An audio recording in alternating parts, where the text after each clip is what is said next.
हिंदुस्तान में अगर कुछ अच्छा होता है तो आपकी खुशी नहीं समाती है।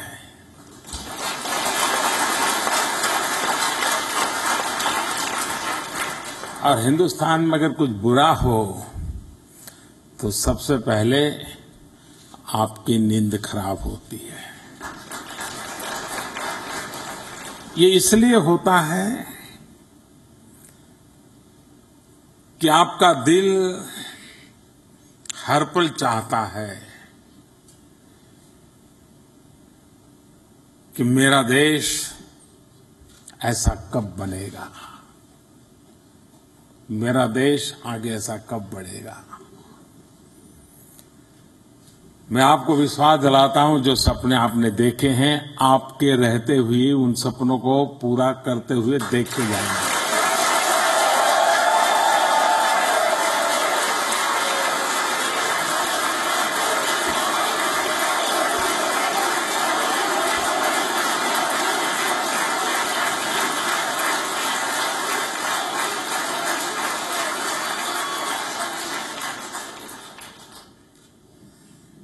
और उसका सीधा साधा कारण है, आप भी हिंदुस्तान में थे, आप भी अमेरिका में हैं,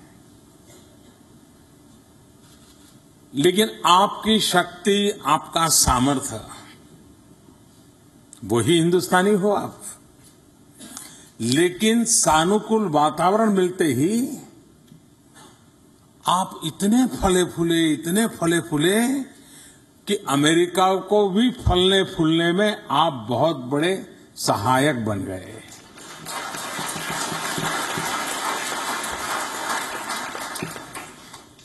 वही भारतीय की ताकत, सानुकूल वातावरण अमेरिका में मिला तो अमेरिका की भलाई के लिए भी और खुद की भलाई के लिए दोनों की विकास यात्रा बराबर बराबर चलती रही। आपके जैसा ही सामर्थ्य रखने वाले, आपके जैसी ही बुद्धि प्रतिभा रखने वाले 125 करोड़ हिंदुस्तानी हिंदुस्तान में बैठे हैं।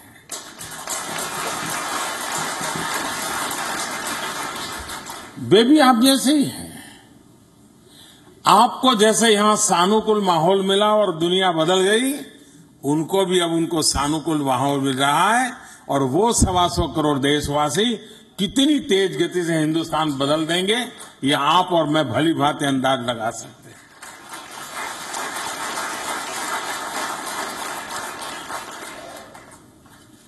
आज भारत में जो सबसे बड़ा परिवर्तन आया है और जो मैं हर पल अनुभव करता हूं, हर देशवासी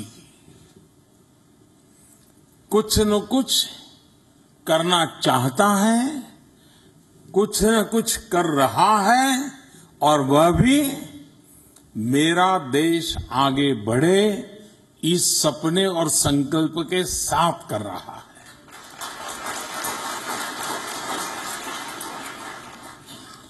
और जब 125 करोड़ देशवासियों का जज्बा, कुछ कर गुजरने का इरादा,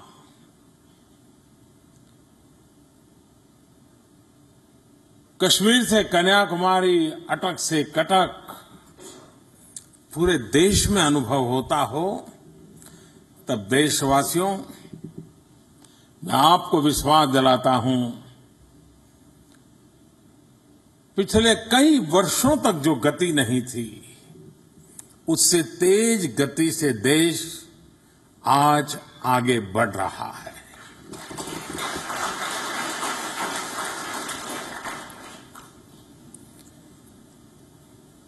इन दिनों भारत में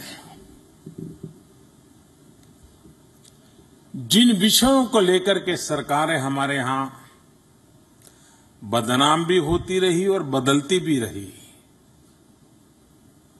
उसका कारण ये नहीं रहा कि किसी व्यक्ति को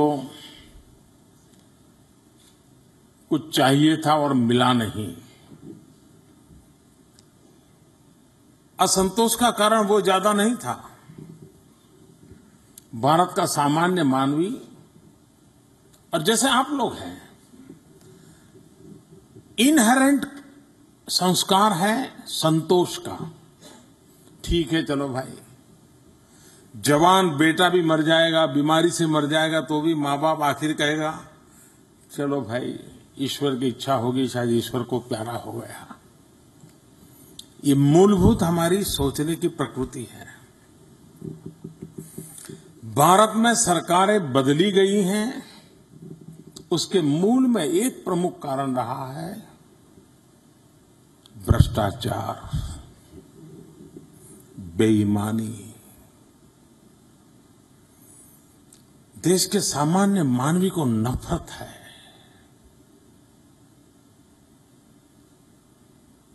कि क्या मतलब है? मैं आज सर झुका करके बड़ी नम्रता से ये कहना चाहूंगा कि इस सरकार ने 3 साल में जो भी कार्यकाल किया बिताया है,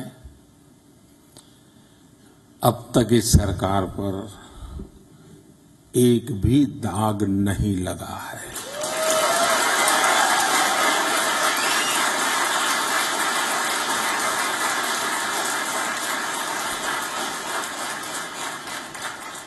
अगर मैं स्वस्थ भारत का सपना देखता हूं, तो स्वस्थ मां, स्वस्थ बालक होना बहुत जरूरी है।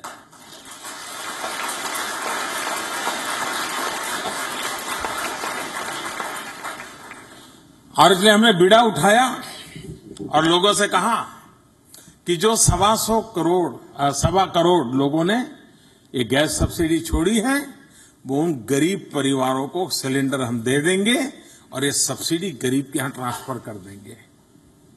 इतना ही नहीं, जिसने सब्सिडी छोड़ी थी उसको चिट्ठी भेजी कि आपने जो गैस सब्सिडी छोड़ी थी, गुजरात के फलाने गांव में आपने छोड़ी थी, लेकिन अब आसाम के फलाने जिले के फलाने गांव के फलाने गरीब को ये सब्सिडी ट्रांसफर कर दी गई।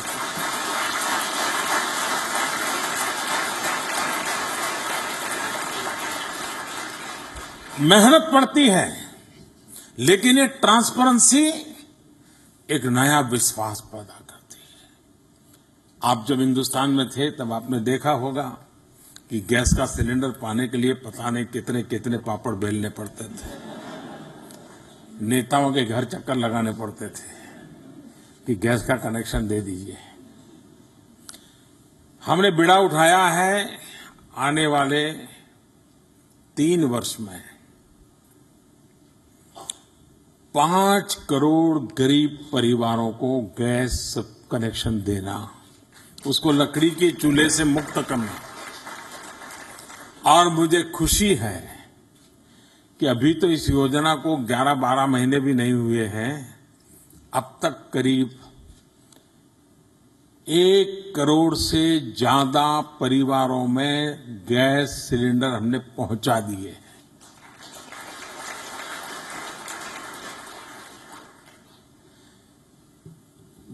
सब्सिडी देते थे, उसमें हमने बड़ा बदलाव किया। पहले जो बेचता था उसको सब्सिडी जाती थी, अब हमने वो बंद करके जो पाता है, जिसके घर सिलेंडर जाता है, उसके घर में ही सब्सिडी बैंक अकाउंट में चली जाती है। अब पहले हम पर आरोप लगता था कि मोदी इतने बैंक अकाउंट खोलने के पीछे लगे हो, क्योंकि मैंने अभियान चलाया था कि 6 महीने के भीतर भीतर देश में सब जगह पे बैंक अकाउंट खोलने हैं। 40% लोग थे जिनके बेचारों को बैंक अकाउंट खाते नहीं थे, बैंक में उनको कोई एंट्री नहीं थी। हमने खाते खोल दिए, तो हम पे आरोप लगता था खाते खोल दिए पैसे तो है नहीं, खाते तो खोल दिए पैसे है नहीं, खाते खोल दिए पैसे है नहीं। बहाना चाहिए कुछ न कुछ आरोप करने के लिए। लेकिन जब हमने डायरेक्ट बेनिफिट ट्रांसफर शुरू किया, तो ये बैंक में सीधे पैसे सरकारी जो सब्सिडी थी जाने लगी। इसमें मजा ये आया, करीब 3 करोड़ आप हैरान हो जाएंगे जी। 3 करोड़ ऐसी सब्सिडी जाती थी कि जिसका सिलेंडर का मालिक ही कहीं मिला नहीं हमको। कितने हजारों करोड़ रुपया हर वर्ष जाते होंगे, पता नहीं किसकी जेब में जाते होंगे। डायरेक्ट बेनिफिट ट्रांसफर करने के कारण 3 करोड़ जो गोश्त प्लांट थे वो चला गया, रुपये बच गए जो किसी गरीब के लिए गांव में स्कूल बनाने के लिए काम आ रहे हैं।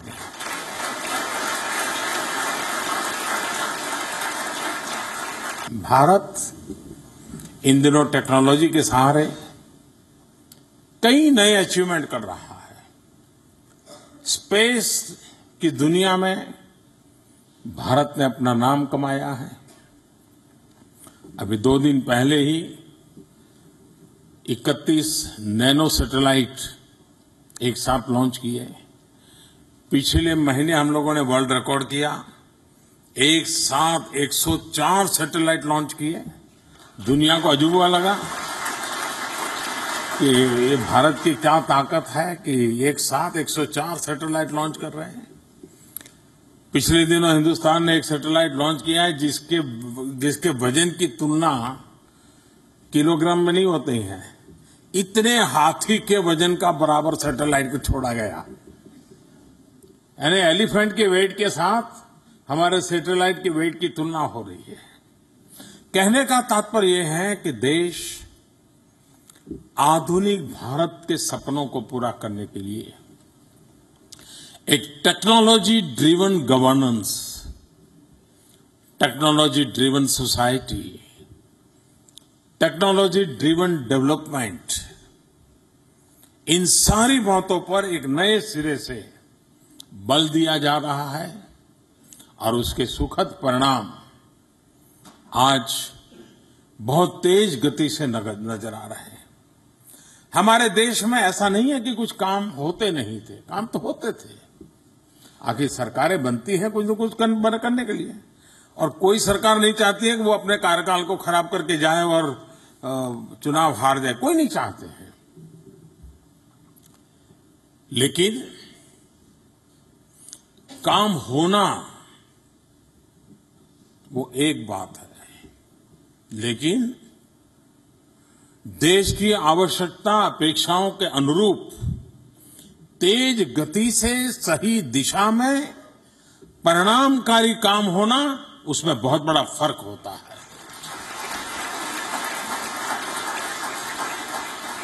और इसलिए निर्णय भी समय की सीमा में हो, टाइम बाउंड विधि हो, तेज गति से हो, सही दिशा में हो और परिणामकारी हो।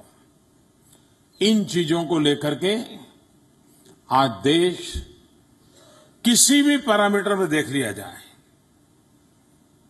अगर पहले एक दिन में कितनी लंबाई रोड की बनती थी और आज कितनी बनती है, पहले एक दिन में रेलवे कितनी लंबाई बढ़ती थी, आज कितनी बढ़ती है, पहले रेलवे का इलेक्ट्रिफिकेशन एक दिन में कितना होता था, आज कितना होता है, कोई भी पैरामीटर लिया जाए, अकल्प गति आज देश के काम में आई है। क्योंकि इंफ्रास्ट्रक्चर सस्टेनेबल डेवलपमेंट के लिए बहुत अनिवार्य होता है। इंफ्रास्ट्रक्चर में भी हमारी सोच आधुनिक भारत के संदर्भ में है, 21वीं शताब्दी के संदर्भ में है और ग्लोबल बेंचमार्क के संदर्भ में है। अब काम होने को हो, इससे चलने वाला नहीं है। एक जमाना वो था कि जब अकाल होता था तो गांव के लोग सरकार को चिट्ठी भेजते थे कि हमारे गांव में भी अकाल के लिए कुछ मिट्टी का काम किया जाए, और मिट्टी के गड्ढे खोदे जाते थे और मिट्टी का रास्ता बना दिया जाता था, और उसको बहुत बड़ा सरकार का अचीवमेंट माना जाता है। वो भी दिन थे हमारे देश में धीरे धीरे आया, नहीं नहीं साहब सड़क बना दो, डामर की सड़क बना दो।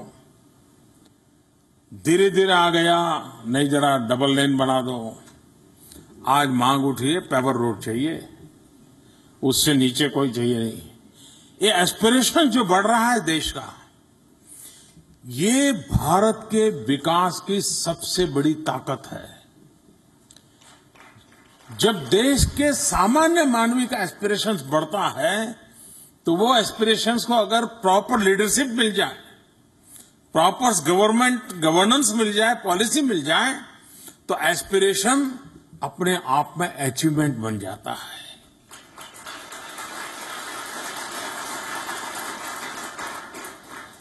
जनता जनार्दन के एस्पिरेशंस को अचीवमेंट में कन्वर्ट करने की दिशा में हम नीतियों को निर्धारित करते हैं, हम गति तय करते हैं, प्रायोरिटी तय करते हैं और जी जान से जोर लगाते हैं, परिणाम मिलने लगा है। आज विश्व आतंकवाद से परेशान है। यह आतंकवाद मानव जात के ऊपर दुश्मन है। विश्व के कई देश जब भारत आतंकवाद की बात बताता था आज से 20-25 साल पहले, उनके गले नहीं उतरता था। विश्व के लोगों को लगता है ये तो आपका लॉ एंड ऑर्डर प्रॉब्लम है, क्योंकि उन्होंने भुगता नहीं था, अनुभव नहीं किया था। आज विश्व में किसी को टेररिज्म समझाना नहीं पड़ रहा है, टेररिस्टों ने समझा दिया है।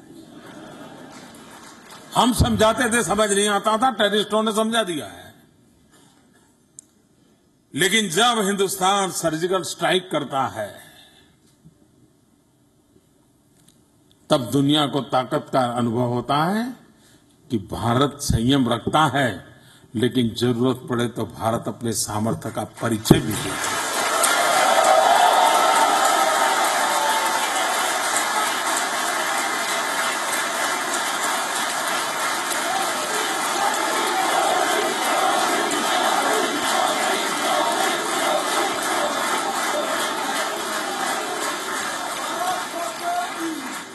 हम विश्व के कानूनों से बंधे हुए हैं, क्योंकि वो हमारे संस्कार है, हमारा स्वभाव है। हम वसुधैव कुटुंबकम की कल्पना ये सिर्फ थोथे शब्द नहीं है, ये हमारा चरित्र है, हमारा स्वभाव है। हम ग्लोबल ऑर्डर को तहस नहस कर करके अपना डंडा जमाने वाले देश नहीं है। हम दुनिया के नॉर्म्स का पालन करते हुए, इंटरनेशनल लॉ का पालन करते हुए, हमारी सॉवरेनिटी के लिए, हमारी सुरक्षा के लिए, हमारे जन सामान्य की सुख शांति और प्रगति के लिए कठोर से कठोर कदम उठाने का सामर्थ्य रखते हैं और जब भी जरूरत पड़ी लेते रहे हैं, और दुनिया हमें कभी भी रोक नहीं सकती है।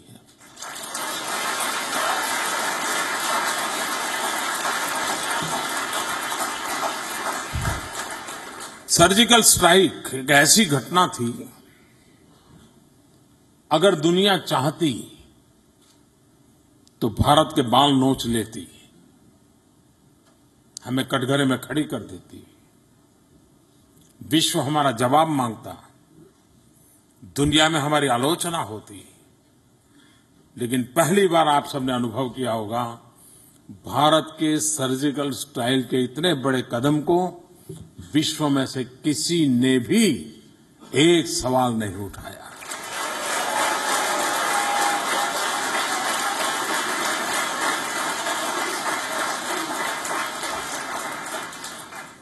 जिनको भुगतना पड़ा उनकी बात अलग है।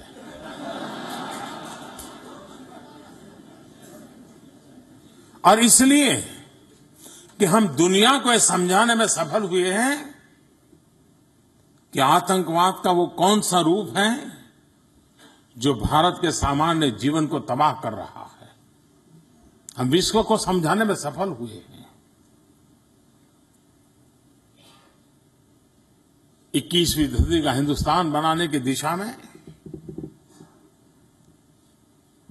भारत अनेक आर्थिक क्षेत्र में उदारतापूर्वक अपनी नीतियों को आगे बढ़ा रहा है।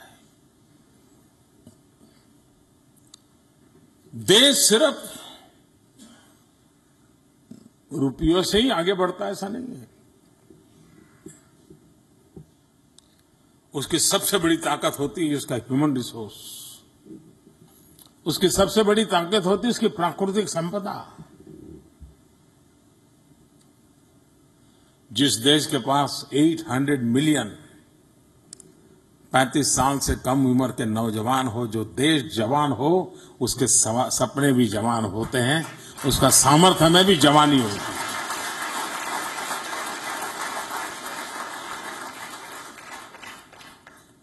और उसके साथ हमने उन नीति निर्धारणों की दिशा में आगे बढ़े हैं, फॉरेन डायरेक्ट इन्वेस्टमेंट की दिशा में। और भारत को आजादी के बाद जितनी मात्रा में एफडीआई मिला होगा, उससे आज कई ज्यादा मात्रा में फॉरेन डायरेक्ट इन्वेस्टमेंट हिंदुस्तान में आ रहा है। भारत को दुनिया की क्रेडिट रेटिंग एजेंसी हो, भारत को एक चमकते हुए सितारे के रूप में, चाहे वर्ल्ड बैंक हो, आईएमएफ हो, हर कोई, दुनिया की सब एजेंसी उसको, भारत के सामर्थ्य को स्वीकार करती है।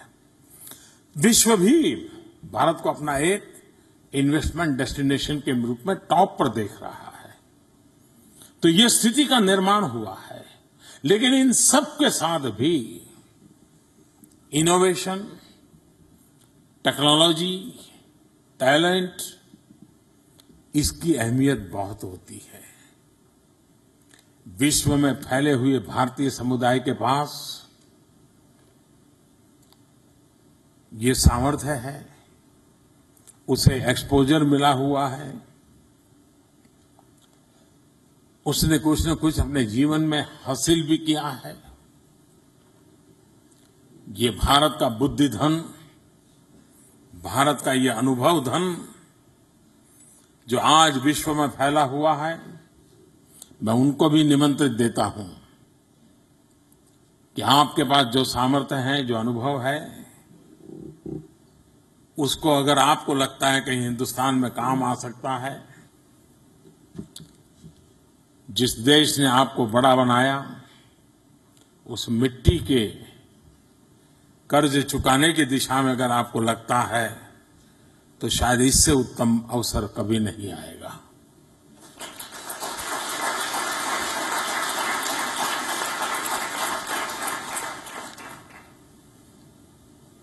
मेरी आपसे ये भी गुजारिश है, शायद ही अमेरिका में विश्व के सभी समाज यहां रहते हैं, दुनिया के हर देश के लोग रहते हैं, लेकिन शायद ही यहां रहने वाले हिंदुस्तान के लोगों को जितना आदर और सम्मान देते हैं, जितना प्यार मुझे मिला है, शायद ही दुनिया में किसी लीडर को मिलता होगा।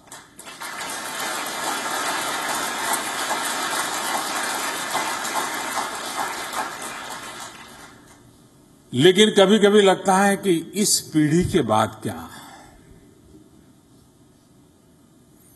जो इस पीढ़ी के अंदर जज्बा है, वो आने वाली पीढ़ियों में भी बना रहेगा क्या?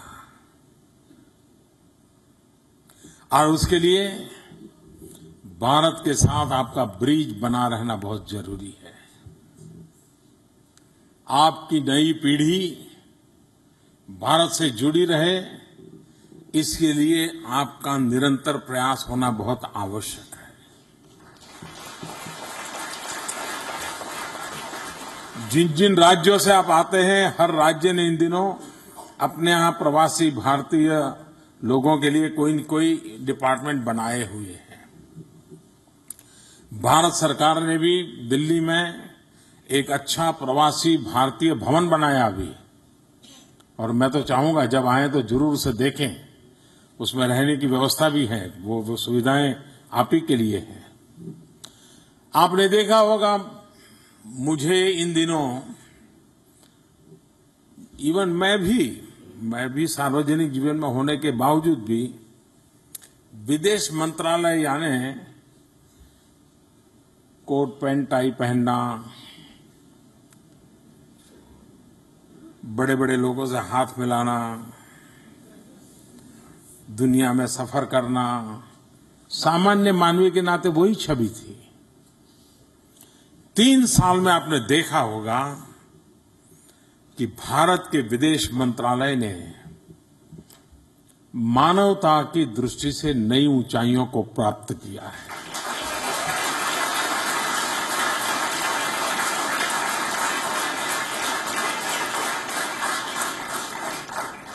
भारत में हर व्यक्ति नोट करता है, जो विदेश मंत्रालय कोट पैंट टाई तक ही सीमित था, आज वो विदेश मंत्रालय हिंदुस्तान के गरीब से गरीब के साथ जुड़ गया है।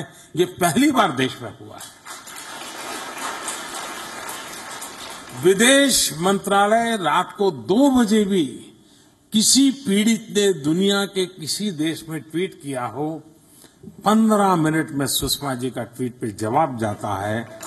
24 घंटे में सरकार एक्शन लेती है और परिणाम लाके रहते हैं। ये है गुड गवर्नेंस, ये है प्रो पीपल गवर्नेंस, ये है एक सेंटिमेंट। तो दोस्तों, आप लोगों ने जो जिम्मा दिया है उसको पूरा करने का भरपूर प्रयास कर रहे हैं। 3 साल बेमिसाल रहे हैं और आने वाला हर पल देश को नई ऊंचाइयों पर ले जाने के लिए खपाते रहेंगे। आपका साथ और सहयोग मिला है। आप इतनी बड़ी मात्रा में आए, मैं फिर एक बार आपका आभार व्यक्त करता हूं।